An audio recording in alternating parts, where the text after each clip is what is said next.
অর্থাৎ 30 পারার একটি সূরা আছে, সেই সূরাটার নাম হলো সূরাতুল আসর। আল্লাহ পাক পবিত্র কালামের মধ্যে এই সূরাটা অবতীর্ণ করেছেন।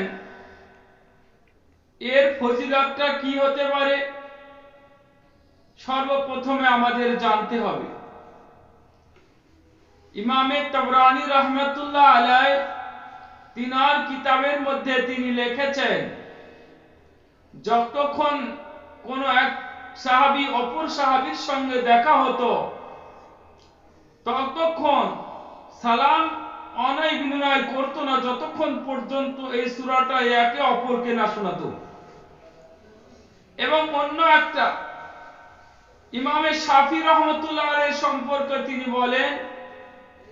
তিনি বলেছেন যে কোন একজন মানুষ যদি শুধু এই সূরা আসরকে এবং এই আসরের উপরে যদি তার তরজমা এবং তার যে কথা আল্লাহ পাক রব্বুল আলামিন বলেছেন, কোন ব্যক্তি যদি এর পরে আমল করে, তার আমলের মধ্যে সে যদি নিয়ে আসে, তাহলে আল্লাহ পাক রব্বুল আলামিন এর যে রাস্তায় চললে পরে আল্লাহ পাক রব্বুল আলামিনকে পাওয়া যাবে। তো বলা হচ্ছে কোন একজন ব্যক্তি যদি তার পুরো জিন্দেগিতে এই সূরা আসরকে ধরে রাখে, তো বলা হচ্ছে সে ব্যক্তি একটি গন্তব্যস্থলে পৌঁছে যাবে। সেই জন্য মোহতারাম বুজুর্গ দোস্ত আজিজ, আমাদের জানতে হবে এই সূরা আসরের মধ্যে আল্লাহ পাক রব্বুল আলামিন কি রেখেছেন। এর তরজমা তো আমাদের জানতে হবে, এর তাফসীর আমাদের বোঝা দরকার। কেন আল্লাহ পাক রব্বুল আলামিন এই সূরাটা একটা সূরার মধ্যে কতটা মানে ঢুকে রেখেছেন।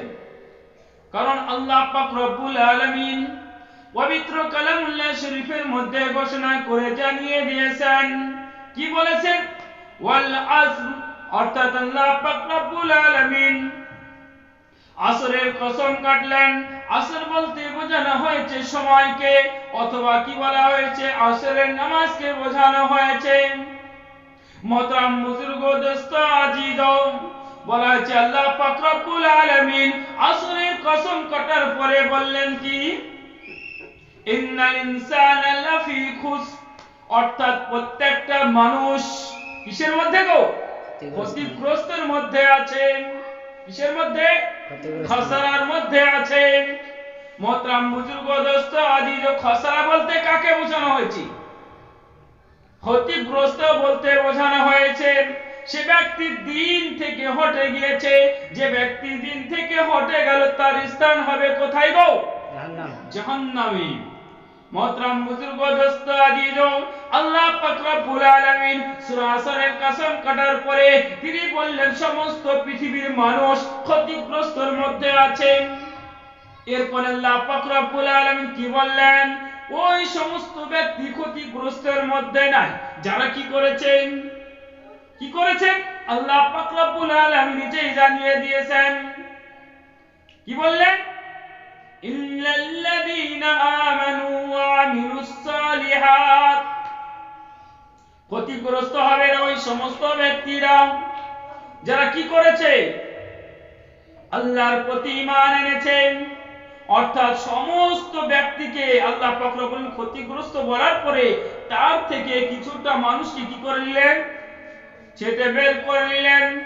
যেরকম ভাবে আমাদের সমাজে হয় যে মোটা মোটা মানুষরা বেছে নিলে বোঝা যায় যে সমস্ত মানুষ চলে আসলো। কোরআনের তাফসীরে আল্লাহ পাক রব্বুল আলামিন কি বললেন? ওই সমস্ত ব্যক্তিরা খসরার মধ্যে নাই যারা কি করেছে? ঈমান অনয়ন করেছে, আল্লাহ এবং আল্লাহর রাসূলের প্রতি ঈমান এনেছে। কিসের প্রতি? আল্লাহ এবং আল্লাহর রাসূলের প্রতি ঈমান এনেছে। রাসূলের প্রতি বলতে ঈমান আনতে বোঝানো হয়েছে কি? আল্লাহর প্রতি ঈমান আনতে বলতে কি বোঝানো হয়েছে? আল্লাহ রাসূল সাল্লাল্লাহু আলাইহি সাল্লাম পবিত্র জবান মুবারকের মধ্যে বলেন, কি বলেছেন? বুনিয়াল ইসলামু আলা খামসিন শাহাদাতি আল্লা ইলাহা ইল্লাল্লাহ وأن محمدا عبده ورسوله وإقام الصلاة وإيتاء الزكاة والحج والصوم رمضان কি বললেন যে সর্বপ্রথমে ইসলামের স্তম্ভ হলো পাঁচটি। এক নম্বর হলো আল্লাহর প্রতি ঈমান আনা, দুই নম্বর হলো রাসূলের প্রতি ঈমান আনা। তারপরে কি বললেন? ঈমান আনার পরে দ্বিতীয় কাজ হলো নামাজ কায়েম করা। তারপরে কি বললেন? ইকামিস সালাহ ওয়া ইতাইজ যাকাত, অর্থাৎ যাকাত দেওয়া। তারপরে কি বললেন? ওয়াল হাজ্জি, অর্থাৎ কি করা? হজ দেওয়া, অর্থাৎ হজ করা। তারপরে কি বললেন? ওয়াসসাওমি রমাদান, অর্থাৎ রমজান মাসে রোজা রাখা। এরপর আল্লাহ পাক রাসূল সাল্লাল্লাহু আলাইহি ওয়াসাল্লাম কি বললেন? দেখো, একজন মানুষ যদি পরিপূর্ণভাবে সে যদি জান্নাত পেতে যায় তাহলে তাকে সর্বপ্রথমে ঈমান আনতে হবে। কি আনতে হবে? ঈমান আনতে হবে। ঈমান আনতে হবে। এজন্য মোহতারাম বুজুর্গ ও দোস্ত আজিজ, আমাদের ঈমানকে সতেজ করতে হবে। অন্য এক জায়গায় বলা হয়েছে, আপনারা শুনেছেন, ঈমানে মুফাসসালের মধ্যে আল্লাহ পাক রব্বুল আলামিন জানিয়ে দিয়েছেন, আল্লাহ রাসূল সাল্লাল্লাহু আলাইহি ওয়াসাল্লাম জানিয়েছেন, কি জানিয়েছেন? আমানতু বিল্লাহি, আমি ঈমান এনেছি কার প্রতি? আমানতু বিল্লাহ, অর্থাৎ আল্লাহর প্রতি। দ্বিতীয় পর বললেন ওয়া মালাইকাতিহি, অর্থাৎ ফেরেশতার প্রতি। ও কুতুবিহি, অর্থাৎ কিতাবের প্রতি, অর্থাৎ দুনিয়ার বুকে যতগুলো কিতাব আল্লাহ দিয়েছেন সমস্ত কিতাবের প্রতি ঈমান আনতে হবে। ও রুসুলিহি, অর্থাৎ যতগুলো পৃথিবীর বুকে পয়গম্বর এসেছে ওই সমস্ত পয়গম্বরদের উপরে ঈমান আনতে হবে কিনা? হবে, অবশ্যই হবে। ওয়াল ইয়াউমিল আখিরি, অর্থাৎ কিয়ামতের দিনে, অর্থাৎ আখিরাতের দিনের উপরে বিশ্বাস স্থাপন করতে হবে। ওয়াল কদরি, অর্থাৎ ভাগ্যের উপরে বিশ্বাস স্থাপন করতে হবে। ওয়াশাররিহি, এবং কিসের উপরে? শাররিহি ওয়া খায়রিহি ওয়া শাররিহি, অর্থাৎ ভালোর প্রতি বিশ্বাস স্থাপন করতে হবে এবং মন্দর প্রতি বিশ্বাস স্থাপন করতে হবে। মিনাল্লাহি তাআলা ওয়াল বা'সি বা'দাল মাউত, এবং আমরা যে মরে যাব, মরবো কিনা? মরবো। আমরা একদিন সকলে মরে যাব, কারণ কোরআনের মধ্যে এসেছেন কুল্লু নাফসিন যায়িকাতুল মাউত, প্রত্যেকটা জীব, অর্থাৎ যার জান আছে, তাকে একদিন না একদিন মৃত্যুর স্বাদ কি করতে হবে গো? চাকতে হবে, চাকতে হবে। মোহতারাম বুজুর্গ দোস্ত আজিজ, এরপর কি বলেছেন? কি অর্থাৎ আমরা যে মরে যাব, মরে যাওয়ার পর আমাদেরকে আল্লাহ পাক রব্বুল আলামিন পুনরায় উঠাবে, অর্থাৎ এই সমস্ত জিনিসের প্রতি আমাদের কি করতে হবে গো? ঈমান আনতে হবে। এরপরে কি বললেন? সূরা আসরের মধ্যে আল্লাহ পাক রব্বুল আলামিন জানিয়ে দিলেন, ইল্লাল্লাযীনা আমানু ওয়া আমিলুস সালিহাত, অর্থাৎ আপনাকে আমাকে সকলকে ঈমান আনতে হবে এবং তারপরে কি করতে হবে? ভালো কাজ করতে হবে। কি কাজ করতে হবে? ভালো কাজ। ভালো কাজ বলে চুরি করাকে বোঝানো হয়েছে? মদ খাওয়াকে বোঝানো হয়েছে? না। চুরি আর তারপরে কি জিনা করাকে বোঝানো হয়েছে ভালো কাজ? না।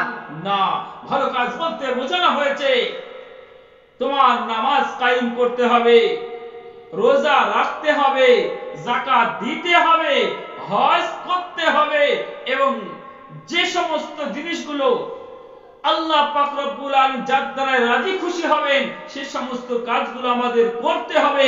আর যে কাজগুলো আল্লাহ পাক এবং আল্লাহ রাসূল মানা করেছেন, বর্জন করতে বলেছেন, ওই সমস্ত কাজ থেকে আমাদের কি করতে হবে গো? বর্জন করতে হবে। মোহতারাম বুজুর্গ দোস্ত আজিজ, এরপর আল্লাহ পাক রব্বুল আলামিন কি বললেন? ওয়া তাওয়াসাউ বিল হাক্কি, অর্থাৎ হক, ওয়া তাওয়াসাউ বিল হক, কি করতে হবে? হকের পথে চলতে হবে। যখন আপনি ঈমান আনবেন তাহলে ঈমানটা ওই সময় সতেজ হবে যখন আপনি হক পন্থায় চলবে। অর্থাৎ আপনাকে কোন একজন ব্যক্তি বলল, তুমি যদি এই কাজটা করো তাহলে এত টাকা ঘুষ দেওয়া হবে, সেসব আপনি কি করতে হবে? হক অবলম্বন করতে হবে। আপনি একটা মোকদ্দমায় গিয়েছেন, মামলা মোকদ্দমায় গিয়েছেন, সেই সময় দেখছেন আপনার নিজের ভাই দোষী, তারপরও যেটা হক সেটা আপনাকে বলতে হবে, চাই সে আমার নিজের ভাই কি তার পাখি হোক, তাও দ্বিধাবোধ করতে হবে না, অর্থাৎ হকটাকে আপনাকে চালু করতে হবে। কিন্তু মোহতারাম বুজুর্গ দোস্ত আজিজু, এই হক পন্থায় চলতে গেলে কিন্তু একটা কি হয়, কষ্ট হয়। সেই কষ্টটা আপনাকে আমাকে সকলকে সহ্য করতে হবে। যারা ইমানদার ব্যক্তিরা ছিল তাদের কষ্ট সহ্য করতে হয় কিনা? সাহাবারা কি কষ্ট করেনি? এত এত মুসিবত আসার পরে তারা কি ঈমানকে ছেড়ে দিয়েছিল? না। হককে ছেড়ে দিয়েছিল? না। সত্যকে ছেড়ে দিয়েছিল? না। কোন জিনিস তারা কি করেনি? ছেড়ে দেয়নি। সেজন্য মুহতারাম বুজুর্গ দোস্ত আজিজু, আমাদের সামনে কোন বাতিল যদি আসে, সেই বাতিলের মোকাবেলা করব ইনশাআল্লাহ। করব কিনা? ইনশাআল্লাহ। হাত্তা যতদূর চেষ্টা পারবো আমরা কি করব? চেষ্টা করব তাকে কি করা? সেই বাতিলের বিরুদ্ধে লড়া। এক ফোঁটা যদি কোনো মায়ের অর্থাৎ আমাদের শরীরে তরতাজা রক্ত থাকে, তারপর আমরা কি করব? তার সঙ্গে লড়বো ইনশাআল্লাহ। মোহতারাম বুজুর্গ দোস্ত আজির একটি ঘটনা শুনলে আপনারা বুঝতে পারবেন। ঘটনা কি? আমরা সকলে জানি ভারতবর্ষে থেকে নয়, পাকিস্তানে একজন পীর সাহেব আছেন। সেই পীর সাহেবটার নাম কি? পীর জুলফিকার নকশবন্দি রাহমাতুল্লাহ দামাত বারাকাতুহু আলিয়া। তিনার একটি আমি বয়ান শুনেছিলাম। বয়ানটি হলো এই, বয়ানটা কি শুনেছিলাম? তিনি বলেন যে আমার কাছে একজন ব্যক্তি উকিল, সে বায়াত করতে এসেছিল। বায়াত করতে আসার সময় আমি কি বলেছিলাম? বায়াত যখন করেছিল তখন সেই সময় বলতে বোঝানো হয়েছে যে পীর জুলফিকার নকশবন্দি একটাই তাকে নসিহত করেছিলেন। সেই নসিহতটা হলো এই, তিনি বলেছে তুমি কোন সময় মিথ্যা কথা কি বলবে না, মিথ্যা কথা বলবে না। কিন্তু সেই উকিল পীর জুলফিকার নকশবন্দিকে একটাই কথা বলেছিলেন, দেখেন আমি তো উকিলগিরি করি, কি করি? উকিলগিরি করি, কিন্তু সেখানে মিথ্যা ছাড়া তো কিছুই না। সব সময় তো একটা মুকদ্দমা যখন চালাতে গেলে কি করতে হয়? মিথ্যা বলতে হয়। কি বলতে হয়? মিথ্যা বলতে হয়। তাহলে আমার ব্যবসা কিভাবে চলবে? সেই সময় বলা হয়েছে, পীর জুলফিকার নকশবন্দি বলেছেন না, একটাই পন্থা, তোমার কি? মিথ্যা বলা ছাড়তে হবে। দেখবে তোমার একদিন কি আসবে? ফরমানি আসবে। সেই ব্যক্তি উকিল কি করে? সেই উকিল সে মুকদ্দমায় গিয়েছে, মুকদ্দমা কেউ কাউকে দেয়, ওকে দেয় না। কারণটা কি? যেটা সত্য সেটাই বলে। কি করে ও? যেটা সত্য সেটাই জজের কাছে মুকদ্দমায় বলে দেয়। অর্থাৎ উনার কাছে যদি কোনো একজন ব্যক্তি উকিলের জন্য আসে, অর্থাৎ মুকদ্দমা নিয়ে আসে, প্রথমে তাকে জাজ করে নেয় যে ওর যে মুকদ্দমা আমার কাছে পেশ করছে সে সত্য না মিথ্যা। যদি সত্য হয় তাহলে সেই কেসে লড়ে, তাছাড়া লড়ে না, ছেড়ে দেয়। একদিন করে, কিন্তু মানুষ আর কি দেয় না, তাকে কাজ দেয় না, মুকদ্দমার কাজ করতে আর দেয় না। সে সময় কি হয়েছে, তার কাছে যখন কাজ দেয় না, বাড়িতে কি অভাব অনটন দেখা দিয়েছে। একদিন গেছে, দুদিন গিয়েছে, 3 দিন গিয়েছে, যেতে যেতে সময় যখন তার কি বিশাল অনটন দেখা দিয়েছে। তারপরও সে একটাই কথা, পীর জুলফিকার নকশবন্দির একটা কথা শুনেছে, কি বলেছে? আর মিথ্যা কথা বলে না, মামলা মুকদ্দমা মিথ্যা ঝুটা নেয় না।